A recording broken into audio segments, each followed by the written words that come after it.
नमस्कार दोस्तों, मैं निशा सिंह सदीनामा की ओर से प्रस्तुत कर रही हूँ आज 25 अगस्त 2022 का संपादकीय, जिसे लिखा है हमारे सह संपादक राकेश अचल जी ने, जिसका शीर्षक है पहले तोड़ो फिर जोड़ो भारत। तोड़ो और जोड़ो की नीति पुरानी है। घर को लोग तोड़ते हैं और फिर जोड़कर नया बनाते हैं। राजनीतिक पार्टियां भी तोड़ने जोड़ने में माहिर है, राय से बेराय से। प्रलोभन से भी कुछ लोग टूट जाते हैं और दूसरे के साथ जुड़ जाते हैं। ऐसे ही लोगों को दल बदलू भी कहते हैं।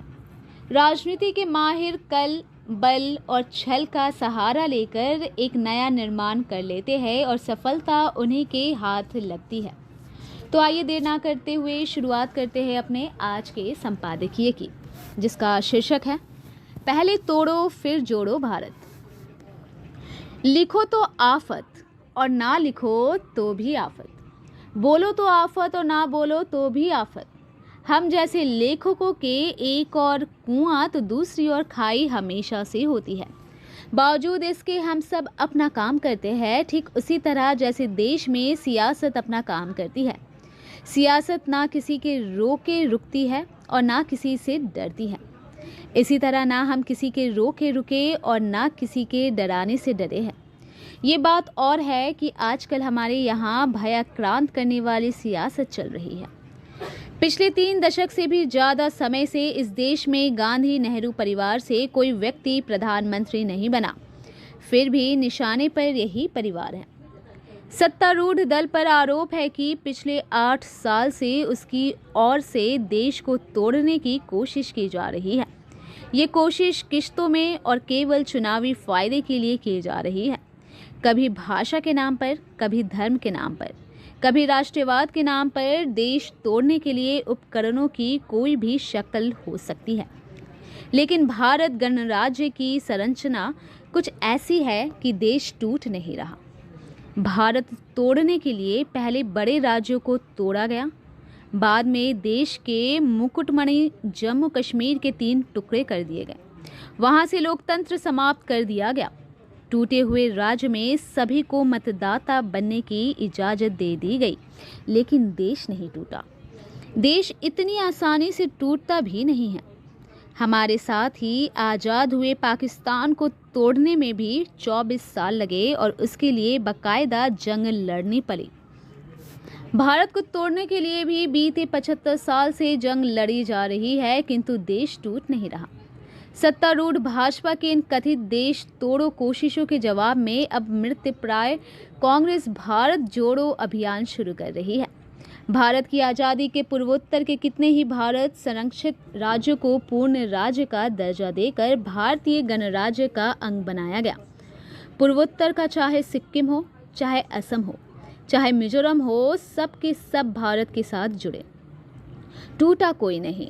हालांकि पड़ोसी देशों ने इन सभी को तोड़ने की लाख कोशिशें की।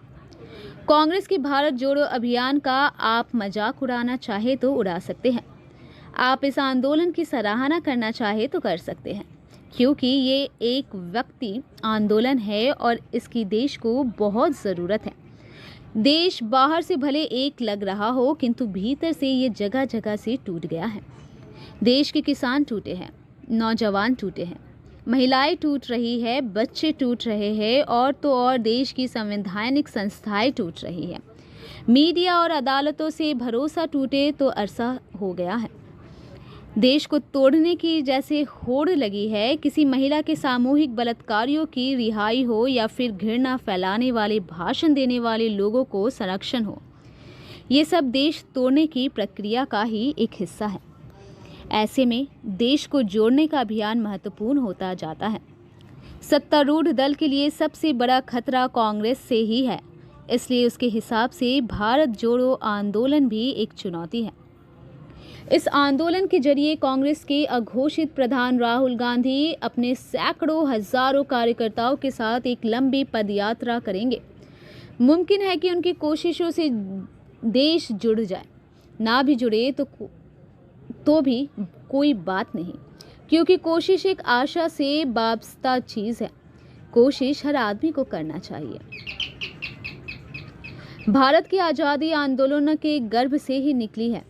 देश में 9 अगस्त 1942 को भारत छोड़ो आंदोलन शुरू किया गया था। अब 80 साल बाद भारत जोड़ो आंदोलन शुरू किया जा रहा है। ये आंदोलन भले ही कांग्रेस का है, लेकिन 150 दिन चलने वाले इस आंदोलन में कोई भी शामिल हो सकता है। इस आंदोलन के जरिए कांग्रेस देश की 3500 किलोमीटर की यात्रा करेगी और देश को जोड़ने की कोशिश करेगी। पद यात्राएं करके ही देश को उद्वेलित जागृत किया जाता रहा है। गनीमत यह है कि कांग्रेस ने इस आंदोलन के लिए पद यात्रा को माध्यम बनाया। कोई रथ यात्रा अंगीकार नहीं है। भाजपा ने देश की राजनीति में रथ यात्रा के जरिए ही सत्ता का शीर्ष हासिल किया है। यात्रा चाहे रथ पर सवार होकर की जाए, चाहे पैदल, दोनों का मकसद परिवर्तन ही होता है। यहाँ ना कोई रथी रावण है और ना कोई वीरथी रघुवीर। सबके सब राजनीतिक लोग हैं। सबकी दृष्टि सत्ता पर होती है। इसमें कोई बुराई भी नहीं है, क्योंकि कलिकाल में सत्ता ही जनसेवा का सबसे बड़ा उपकरण है। ये उपकरण जिसके हाथ में है वो ही इस देश का भाग्य विधाता है। सत्ता हासिल करने के लिए 2 ही तरीके हैं कि आप या तो जनादेश हासिल करें या जनादेश को खरीद लें। जब कुछ ना कर पाए तो जनता के बीच जाए, जनता को जगाए और असली चुनौतियों से वाकिफ कराए। मैं उन अभागे लेखकों में से हूँ जिनके ऊपर मोदी विरोधी और कांग्रेसी या वामपंथी होने का आरोप खुलेआम लगता है। मैं भी इस तरह के आरोपों की परवाह नहीं करता, क्योंकि मैं जो हूँ सो हूँ। हमारी YouTube की टीम को मेरे लंबे संपादकीयों से समस्या है। संपादक जितेंद्र जितांशु जी ज़्यादा कलम नहीं चलाते। कांग्रेस के भारत जोड़ो आंदोलन को सामयिक मानते हुए मैं इसे बहुत ज़रूरी मानता हूँ। कांग्रेस इस आंदोलन को यदि कांग्रेस का आंदोलन के बजाय जनांदोलन बना सके तो मैं सोने में सुहागा हूँ। कुछ तो परिणाम आएगा ही। मैं तो कहता हूँ कि भाजपा के नेताओं और कार्यकर्ताओं को इस आंदोलन का हिस्सा बनाना चाहिए, क्योंकि वे कभी भारत छोड़ो आंदोलन की हिस्सा नहीं बन पाए। आगामी आम चुनाव से पहले कांग्रेस की ये कोशिश डूबते जहाज को बचाने की अंतिम कोशिश हो सकती है। कांग्रेस का जहाज डूबने से कांग्रेसी ही बचा सकते हैं। बिखरा हुआ विपक्ष बचा सकता है, लेकिन हर क्षेत्रीय दल को इसके लिए दरिया दिली दिखाना होगी। आज की राजनीति में ये दरिया दिली ही सिरे से नदारद है। मेरे घुटने यदि हड़ताल पर ना होते तो निश्चित ही मैं भी इस भारत जोड़ो आंदोलन में शामिल होता, क्योंकि भारत छोड़ो आंदोलन के वक्त तो मैं पैदा ही नहीं हुआ था। तो दोस्तों, ये था हमारा आज का संपादकीय, जिसे लिखा था हमारे सह संपादक राकेश अचल जी ने। मिलते हैं कल नए विषय के साथ, तब तक के लिए नमस्कार।